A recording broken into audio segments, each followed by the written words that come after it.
देखो, अमेरिका और वेनेजुएला भले ही हमारे देश से लगभग 15,000 किलोमीटर की दूरी पे हो, उनकी वॉर की, उनकी अटैक की चिंगारी भले ही हम तक ना पहुंचे, भले उनकी मिसाइलों की आंच हम तक ना पहुंचे, लेकिन आजकल इंडियन स्टॉक मार्केट में जरूर इंपैक्ट देखने को पड़ सकता है। इस वीडियो में दी गई जानकारी केवल शिक्षा और जानकारी के उद्देश्य से है। कोई भी निवेश करने से पहले अपने वित्तीय सलाहकार से सलाह जरूर लें। लेकिन जो सिचुएशन अभी आज के समय में चल रही है, जो यूएस ने वेनेजुएला पे अटैक किया और वहां पे सैन्य कार्रवाई के दौरान जो वहां के राष्ट्रपति हैं उनको अरेस्ट किया कुछ कारणों की वजह से, तो जिसकी वजह से मार्केट में थोड़ा बहुत इंपैक्ट देखने को इसलिए पड़ सकता है। बहुत ज्यादा तो नहीं कह सकते, लेकिन हाँ कुछ इंपैक्ट पड़ सकता है, खास करके उन सेक्टर में जो ऑयल सेक्टर है, क्योंकि आप सभी को पता है जो वेनेजुएला है ये तेल का एक बड़ा उत्पादक माना जाता है, मतलब वहां से तेल का एक्सपोर्ट काफी ज्यादा होता है, तो इसका कुछ न कुछ मार्केट पे इंपैक्ट जरूर पड़ने वाला है। अब कितना पड़ेगा ये तो मार्केट खुलने के बाद ही पता चलेगा, लेकिन यहाँ पर आपके साथ कुछ समझने वाली बात यहाँ पे इस वीडियो में शेयर करने वाला हूँ, जो मेरा पर्सनल ओपिनियन है, आपको कोई सलाह नहीं दूंगा, जो मुझे लगता है वही आपको इस वीडियो में बताने वाला हूँ। अभी हम पिछले कई दिनों से देख रहे हैं मार्केट रिकवरी उतनी अच्छी नहीं हो रही है, FIS लगातार सेल कर रहे हैं, DIS तो कुछ खरीदारी कर रहे हैं, बट उतना हमें मार्केट में फ्लक्चुएशन रुकता हुआ नहीं दिख रहा है। तो ऐसे में सवाल ये उठता है कि भाई किसको सावधान रहने की ज्यादा जरूरत है,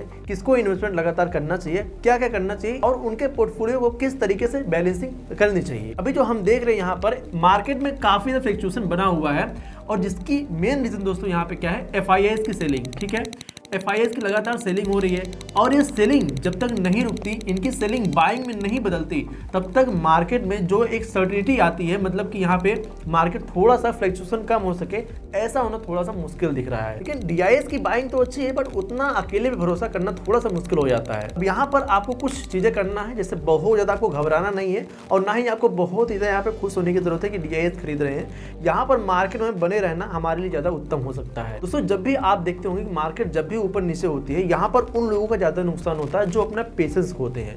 मतलब आपने इन्वेस्टमेंट तो कर दिया, बट आपका गोल भी लंबा है, आपने सोचा कि भाई मैं यहाँ पे 10 साल 15 साल के लिए इन्वेस्ट करूंगा, बट यहाँ पे आपको इन्वेस्ट किए हुए 1 साल हुआ है, और आप देखो कि मार्केट निगेटिव जा रही है, यहाँ पे हमारे पोर्टफोलियो में नुकसान हो रहा है, और आप अपना पेशेंस खो के अपना विड्रॉल करते हो, यहाँ पर आपको ज्यादा रिस्क हो सकता है, यानी पैनिक सेलिंग से नुकसान आपका बढ़ जाता है। और यहाँ पे 2025 की कई सारी गलतियां थी जो कि 2026 में आपको नहीं दोहरानी चाहिए, नहीं तो भाई आप अगर वहां पे फायदा नहीं उठा पाए तो 26 में आपको नुकसान होने से कोई बचा भी नहीं सकता, अगर आप वो गलती बार बार दोहराते हो। सबसे पहला गलती दोस्तों क्या है, यहाँ पे बिना समझे निवेश करना। ठीक है, बिना समझे निवेश करना, ये आप बिल्कुल गलती करते हैं। बिना समझे आप निवेश क्यों कर रहे हैं, ऐसे स्टॉक में, ऐसे सेक्टर में क्यों इन्वेस्ट कर रहे हैं जहां पे आप उसके रिस्क को नहीं समझ रहे हैं, किसके कहने पे आप इन्वेस्ट कर रहे हैं। इसलिए बार बार कहा जाता है किसी फाइनेंशियल एक्सपर्ट की सलाह लेकर आपको इन्वेस्टमेंट करना आपके लिए बेहतर हो सकता है। और दूसरी सबसे बड़ी गलती दोस्तों, आजकल बहुत सारे इन्फ्लुएंसर फैला चुके हैं यहाँ पर कि भाई स्मॉल कैप कैटेगरी में कूद जाना। ठीक है, स्मॉल कैप कैटेगरी में अपना ज्यादा एक्सपोजर बढ़ा लेना। आपको पता है कि स्मॉल कैप कैटेगरी काफी ज्यादा वोलेटाइल होते हैं। मैं बार बार कहता हूँ कि भाई जिनको इन्वेस्टमेंट करना है स्मॉल कैप कैटेगरी में, कम से कम 20 से 25 साल का पेशेंस लेके आए। लेकिन अगर 20 से 25 साल जिसका पेशेंस नहीं है, कहने तो सब लोग कहते चलो भाई 20-25 साल हम होल्ड कर लेंगे, बट जब मार्केट यहाँ पर अपना रंग दिखाती है तो लोग डर जाते हैं मार्केट से और विड्रॉल करना चाहते हैं, फिर वहाँ पर उनको नुकसान होने लगता है। तो स्मॉल कैप में जो भी आए ये सोच के आए कि मुझे हमारे पास से पैसे है ही नहीं, फिर वहाँ पे इन्वेस्टमेंट करेंगे तो उनके लिए ठीक होगा भाई। और तीसरी गलती दोस्तों क्या है यहाँ पे, ओवर डाइवर्सिफिकेशन। ठीक है, अब डाइवर्सिफिकेशन तो बहुत इंपॉर्टेंट है, लेकिन ओवर कोई चीज होना ये गलत है। कहते हैं ना कि जरूरत से ज्यादा अमृत भी हमारे लिए खतरनाक हो सकता है। तो अगर आप ओवर डाइवर्सिफिकेशन करते हैं फिर भी आपके लिए ठीक नहीं होता है, आपका रिटर्न फिर एवरेज रह जाता है, ऊपर से आपका एक्सपेंस रेशियो बढ़ जाता है। बार बार अपने फंड बदलना या फिर बार बार पोर्टफोलियो बदलना, ये भी आपके लिए काफी ज्यादा खतरनाक हो सकता है। इसीलिए आपको ये समझना है कि हम जिस तरीके से पोर्टफोलियो अपना एक बार बना रहे हैं, एक बार समझ के बना ले, फिर 5-10 साल उसको छेड़छाड़े नहीं। आज दोस्तों हम बात करने वाले हैं, हमसे काफी सारे लोग कमेंट में पूछे थे कि 2026 में हम क्या मिड कैप में इन्वेस्ट करना चाहिए हमें। इसके बारे में सलाह नहीं दे रहा हूं, मैं बस समझने के लिए आपको कुछ रीजन बता रहा हूं कि आपको मिड कैप में एक्सपोजर बढ़ाना चाहिए या फिर नहीं बढ़ाना चाहिए। आप सभी को पता है जो मिड कैप कैटेगरी है, ठीक है, मिड कैप कैटेगरी में आप सभी को पता होगा, मिड कैप यानी ज्यादा बड़ी कंपनी भी नहीं, ठीक है, ज्यादा बड़ी भी नहीं और ज्यादा छोटी भी नहीं। ठीक है, यानी मिड लेवल की कंपनी होती है, और मिड लेवल की कंपनी का मतलब क्या होता है, यहाँ पर ग्रोथ और स्टेबिलिटी थोड़ा सा बैलेंस होता है।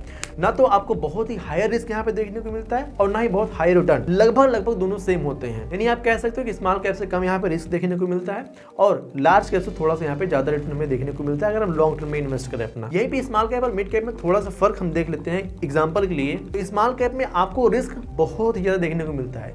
छोटी कंपनी होती है, वोलेटाइल काफ़ी ज़्यादा होती है, बहुत ज़्यादा यहाँ पे उतार चढ़ाव देखने को मिलते हैं। अगर मार्केट गिरता है तो उनको नुकसान भी सबसे ज़्यादा होने लगता है। भाई किन के लिए हो सकता है? जिनका टारगेट भाई 20 साल, 25 साल, 30 साल का इन्वेस्टमेंट करने का है, उनके लिए ठीक हो सकता है। लेकिन मैंने शुरुआत में आपको बताया कि लोग जोश में कह तो देते भाई इन्वेस्ट करेंगे हम लंबे समय तक, बट रह नहीं पाते। और मिड कैप में क्या होता है कि रिस्क थोड़ा सा मॉडरेट होता है, साथ में रिटर्न भी मॉडरेट हो जाता है, यानी हाई रिस्क नहीं होता है, बहुत हाई रिटर्न भी नहीं होता है। जो रिटर्न का पोटेंशियल ये लगभग ठीक ठाक मेरे हिसाब से होता है। अगर इसका हम अप्रॉक्सीमेटली अगर रिटर्न देखें पास्ट के हिसाब से, मैं फ्यूचर कोई गारंटी नहीं बता रहा हूँ, लेकिन पास्ट में जिस हिसाब से उन्होंने दिया है परफॉर्मेंस, तो स्मॉल कैप कैटेगरी में हमने देखा यहाँ पे लगभग यहाँ पर हमें परफॉर्मेंस देखने को मिली थी पास्ट की, और मिड कैप कैटेगरी की लगभग यही परफॉर्मेंस हमें देखने को मिली थी। ठीक है, पास्ट में हमने जो देखा, एंड लार्ज कैप में ये परफॉर्मेंस हमें कुछ देखने को मिली थी। ठीक है, ये तो यहाँ पर जो परफॉर्मेंस है मार्केट बेस्ड होती है, कोई गारंटी रिटर्न नहीं होता है।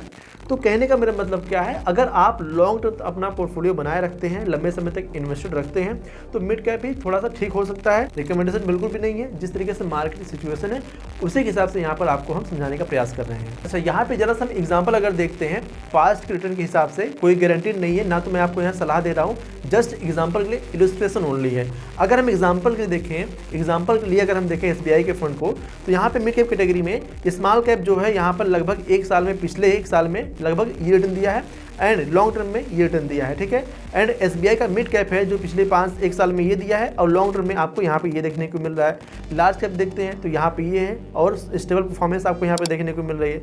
मार्केट गिरता है तो स्मॉल कैप ज़्यादा टूट जाता है, लेकिन लार्ज कैप थोड़ा संभल कर चलता है। और बात करते हैं अगर कैटेगरी में, हम मिड कैप कैटेगरी में, तो यहाँ पर जो आपको ऑप्शन दिख रहे हैं, इनकी कैटेगरी एक बार आप चेक कर सकते हैं, जस्ट एजुकेशन पर्पज के लिए, कोई आपको रिकमेंडेशन नहीं है। यहाँ पर आपके कुछ कॉमन सवाल हो सकते हैं जिसका मैं जवाब देना चाहूँगा। जैसे बहुत लोग सोचते हैं कि भाई एक ही कैटेगरी में कई सारे फंड ले लेते हैं, ये बहुत ही गलत है।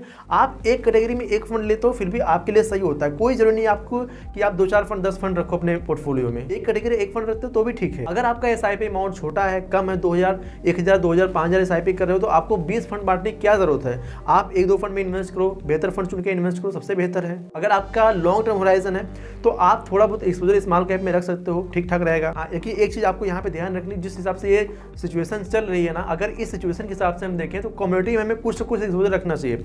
अब कम्युनिटी का मतलब ये नहीं कि सिर्फ गोल्ड और सिल्वर होता है दोस्तों, कम्युनिटी में मेटल भी आते हैं, कभी कभी ऑयल भी आते हैं। तो आपको यहाँ पे समझ के चलना होगा कि आप देख रहे हो मेटल में सिर्फ ना तो गोल्ड है ना तो सिर्फ सिल्वर है, यहाँ पर कॉपर भी आता है, यहाँ पे एल्यूमिनियम भी आता है, यहाँ पे कई सारे मेटल आते हैं। ठीक है, तो आपको इन मेटल को भी देख के चलना चाहिए, और यहाँ पर अपने एक्सपोजर को मेरे हिसाब से हमारे पोर्टफोलियो में अगर आप देखेंगे तो लगभग 8 से 10% का यहाँ पे मैं कोशिश करता हूँ कि यहाँ पे बनाए रखूँ एक्सपोजर, क्योंकि जब मार्केट में अनसर्टेनिटी बढ़ती है, जब स्टॉक्स में या फिर इक्विटी में अनसर्टेनिटी दिखती है, जब ऊपर नीचे होते हैं, तो कमोडिटी हमें थोड़ा बहुत संभालती है। तो गोल आपका लॉन्ग टर्म होना चाहिए, जिसकी वजह से आपका रिस्क थोड़ा सा मॉडरेट हो जाता है, और यहाँ पर आपका बैलेंस्ड ग्रोथ देखने को मिलता है।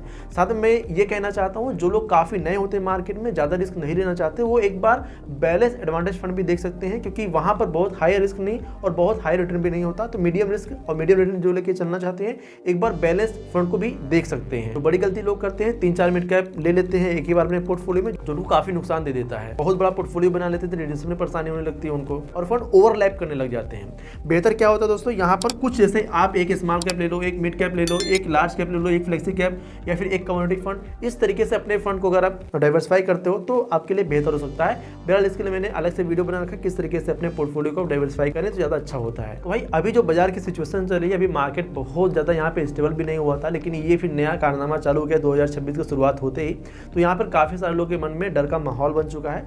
तो मेरे हिसाब से भाई पेशेंस रखना जरूरी होता है। अगर अपने पोर्टफोलियो को आपने डाइवर्सिफाई नहीं किया है तो पोर्टफोलियो को डाइवर्सिफिकेशन बहुत ज़्यादा इंपॉर्टेंट है, क्योंकि वॉर वाली सिचुएशन कब हो जाए कोई भरोसा नहीं है, इक्विटी में कब उतर पड़े कोई भरोसा नहीं है। इसीलिए कमोडिटी के सेक्टर भी अपने यहाँ पे बना के रखने चाहिए मेरे हिसाब से। बहरहाल अपने इन्वेस्टमेंट को करने से पहले आप एक बार फाइनेंशियल एक्सपर्ट की सलाह लेकर इन्वेस्टमेंट करेंगे तो आपके लिए ज़्यादा बेहतर होगा। अपने रिस्क टॉलरेंस को देखते हुए अपना इन्वेस्टमेंट करें, और काफ़ी हाई रिस्क वाले फंड में इन्वेस्टमेंट करने से पहले कम से कम 10 बार सोचें, क्योंकि आपको पता है कि मार्केट के अधीन में सारी चीज़ें होती हैं। स्मॉल कैप काफ़ी इफेक्ट होता है जब भी मार्केट ऊपर नीचे होती है। अगर निफ्टी सेंसेक्स थोड़ा बहुत गिरता है तो स्मॉल कैप कैटेगरी ज़्यादा गिरती है। तो सोच समझकर आपको अपने इन्वेस्टमेंट को बनाना चाहिए, अपने पोर्टफोलियो में इन्वेस्टमेंट करना चाहिए। आई होप आज की वीडियो से आपको समझ में आया होगा कि अपने पोर्टफोलियो के साथ आपको क्या करना है। अगर आपका कोई सवाल हो, कोई क्वेरी हो तो हमसे कमेंट बॉक्स में पूछ सकते हैं। वैसे कमेंट बॉक्स में आपके लिए कुछ स्पेशल है, एक बार देख जरूर लीजिएगा। सो इस वीडियो में इतना ही। अगर आपको इन्वेस्टमेंट करना है, इन्वेस्टमेंट के लिए फंड कैसे चुनते हैं, अगर इसके बारे में आपको जानना है, मैंने यहाँ पे वीडियो बना रखा है, इस पर क्लिक करके पूरी वीडियो वीडियो आप देख सकते हैं। तो आई होप आपको वीडियो पसंद आएगी, अपने चैनल को सब्सक्राइब कर लिया होगा। चलिए मिलते हैं अगली वीडियो, तब तक के लिए जय हिंद, जय भारत। इस वीडियो में दी गई जानकारी केवल शिक्षा और जानकारी के उद्देश्य से है। कोई भी निवेश करने से पहले अपने वित्तीय सलाहकार से सलाह जरूर लें।